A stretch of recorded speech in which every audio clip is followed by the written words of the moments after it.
Hello, Son of God and my brother. This is your awakening, and today's idea is if I defend myself, I'm attacked. Who defend himself? Who defend himself unless he thought he were attacked, that the attack were real, and that his own defense could save himself. And herein lies the folly of defense. It gives illusions full reality and then attempts to handle them as real. It adds illusions to illusions, thus making correction doubly difficult. And this you do when you attempt to plan the future, to activate the past, or to organize the present as you wish. You operate from the belief you must protect yourself from what is happening because it must contain what threatens you. A sense of threat is an acknowledgement of an inherent weakness, a belief that there is danger which has the power to call on you to make appropriate defense. The world is based on this insane belief. All its structures, all its thoughts and doubts, its penalties and heavy armament, its legal definitions and its codes, its ethics and its leaders and its gods, all serve but to preserve its sense of threat. For no one walks the world in armature, but must have terror striking at his heart. Defense is frightening. It stems from fear, increasing fear as its defense is made. You think it offers safety, yet it speaks of fear made real and terror justified. You think it offers safety, yet it speaks of fear made real and terror justified. It stems from fear. It is not strange you do not pause to ask as you elaborate your plans and make your armor thicker and your locks more tight. What you defend and how and against what. Let us consider first what you defend. It must be something that is very weak and easily assaulted. It must be something made easy prey, unable to protect itself, and needing your defense. What but the body has such frailty that constant care and watchful deep concern are needful to protect its little life? What but the body falters and must fail to serve the Son of God as worthy host? Yet it is not the body that can fear or that can be a thing of fear. Yet it is not the body that can fear or be a thing of fear. It has no needs but those which you assign to it.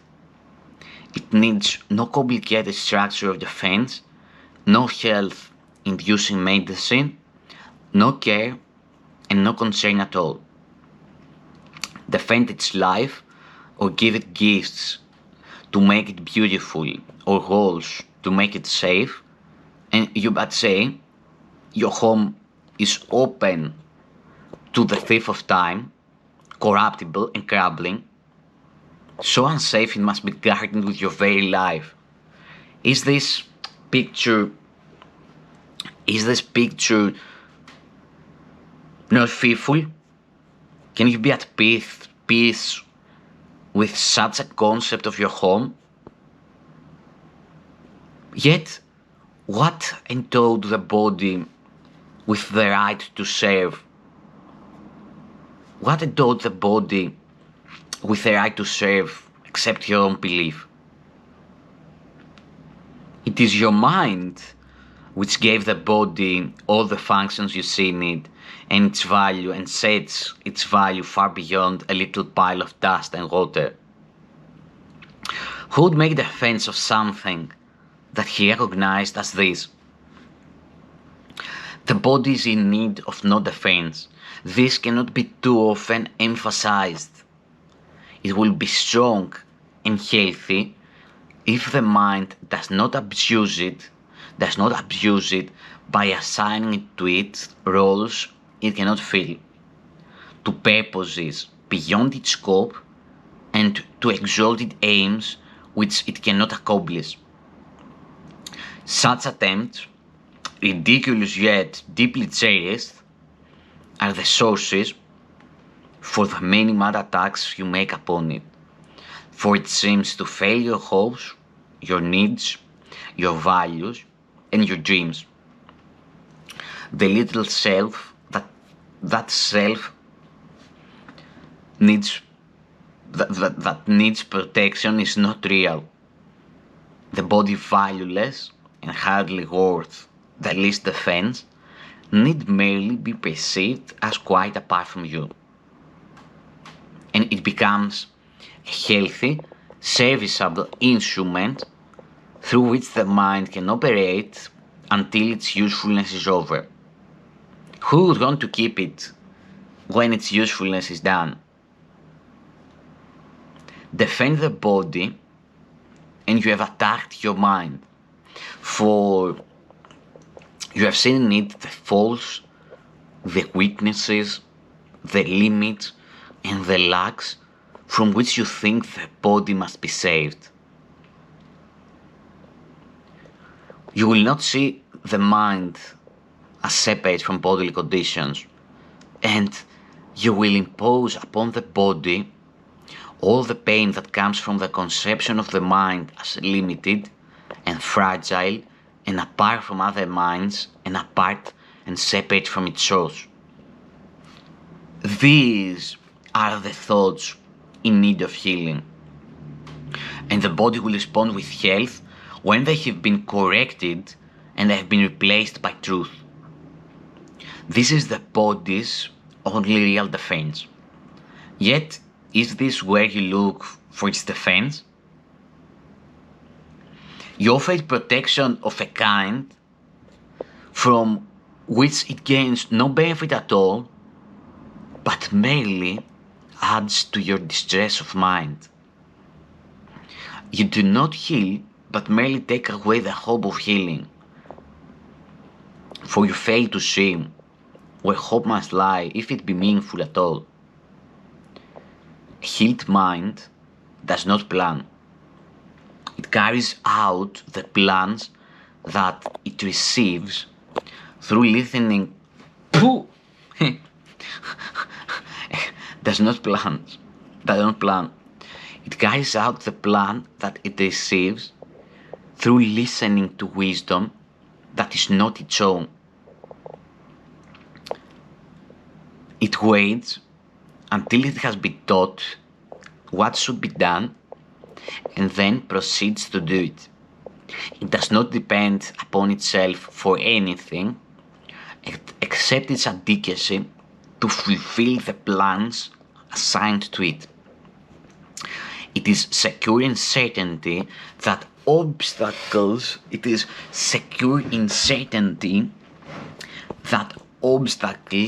cannot impede its progress to accomplishment of any goal that serves the greater plan established for the good of everyone.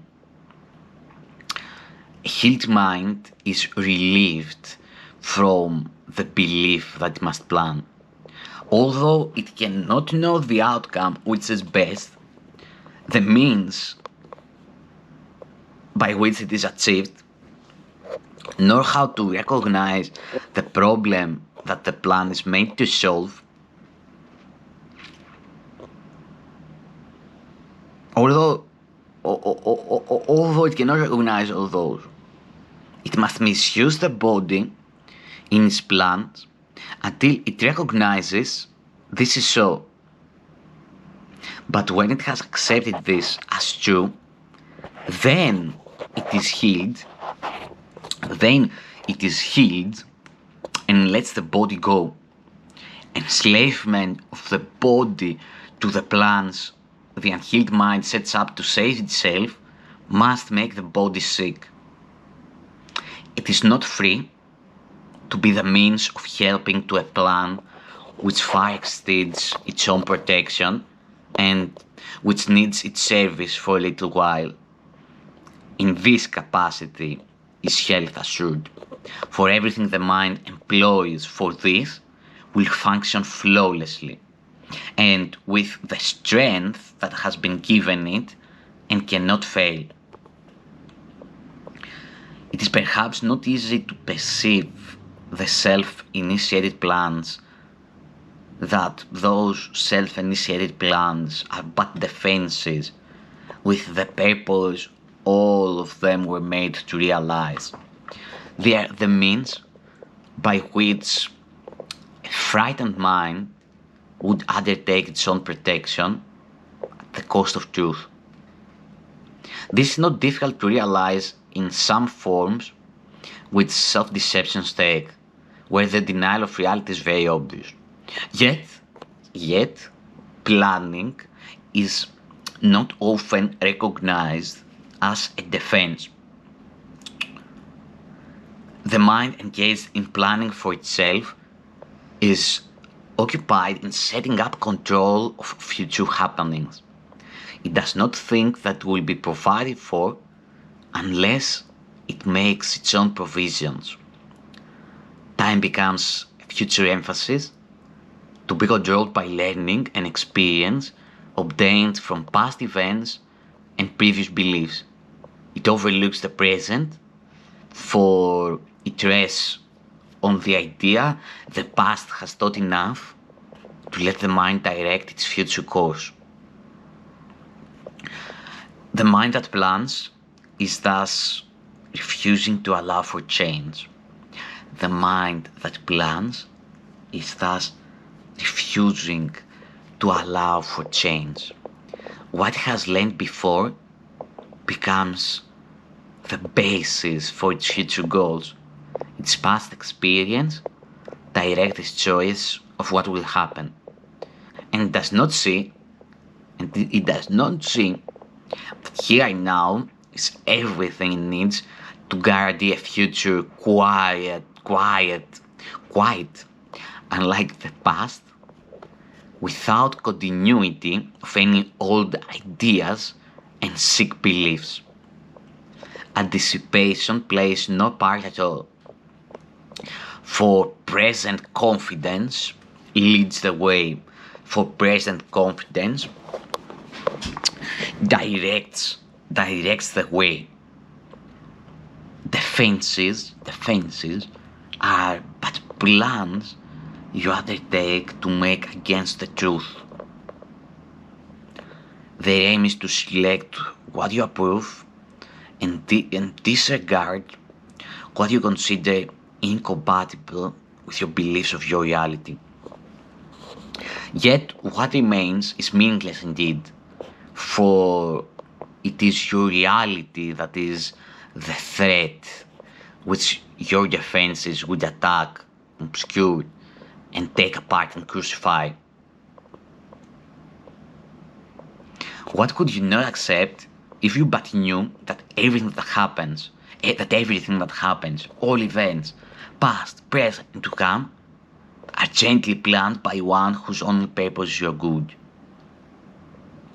Perhaps you have misunderstood his plan, for he would never offer you pain. But your defenses did not let you see his loving blessing shine in every step you ever took. While you made plans for death, he led you gently to eternal life. Your present trust in him is the defense that promises a future undisturbed, without a trace of sorrow, and with joy that constantly increases as this life becomes a whole instant, set in time, but hiding only mortality. Let not the fancies, but your present truth, your present trust, direct the future, and this life becomes a meaningful encounter with the truth that only your defenses would conceal. Without defenses, you become a light which heaven gratefully acknowledges to be its own, and it will lead you on in ways appointed for your happiness, according to the ancient plan begun when time was born. Your followers will join their light with yours, and it will be increased until the world is lighted up with joy. And gladly will our brothers lay aside their cumbersome defenses, which avail them nothing and could only terrify. We will anticipate that time today with present confidence, for this is part of what was planned for us. We will be sure that everything we need is given us for our accomplishment for this today. We make no plans for how it will be done, but realize that our defenselessness is all that is required for the truth to dawn upon our minds with certainty. So, for 15 minutes twice today, we rest from senseless planning and from every thought that blocks the truth from entering our minds. Today we will receive instead of plan, that we may give instead of organize. Today we will receive instead of plan, that we may give instead of organize. And we are given truly, as we say, if I defend myself, I'm attacked. But in defenselessness, I will be strong, and I will learn what my defenses hide. Nothing but that. If there are plans to make, you will be told of them. They may not be the plans you thought were needed, nor indeed the answers to the problem which you thought comforted you, but they are answers to another kind of question, which remains unanswered, yet in need of answering, until the answer comes to you at last. The question is death, the answer is Christ. All your defenses have been aimed at not perceiving what you will, at not receiving what you will receive today. And in the light of joy, in the light and joy of simple trust, you will but wonder why you ever thought you must be defended. Camera overheated, so we said that if there are plans to make, you will be told of them. They may not be the plans you thought were needed, nor indeed the answers to the problems which you thought comforted you, but they are answers to another kind of question, which remains unanswered, yet in need of answering, until the answer comes to you at last. All your defenses have been aimed at not receiving what you will receive today. And in the light of joy and simple trust, you will but wonder why you ever thought that you must be defended from release. Heaven asks nothing. it is hell that makes extravagant demands for sacrifice. You give up nothing in these days. You give up nothing in these times. Today, when undefended, you present yourself to your Creator as you really are. He has remembered you. He has remembered you. And today we'll remember Him. For this is Easter time in your salvation. And you rise again from what was seeming death and hopelessness. Now is the light of hope reborn in you. For now you am without defense to lend a part for you within the plan of God. What little plans or magical beliefs can still have value when you have received your function from the voice for God Himself. Try not to shape this day as you would believe you'd benefit the most, as you would believe would benefit you the most. For you cannot conceive of all the happiness that comes to you without your planning. Learn today, and all the world will take this giant stride and celebrate your Easter time with you.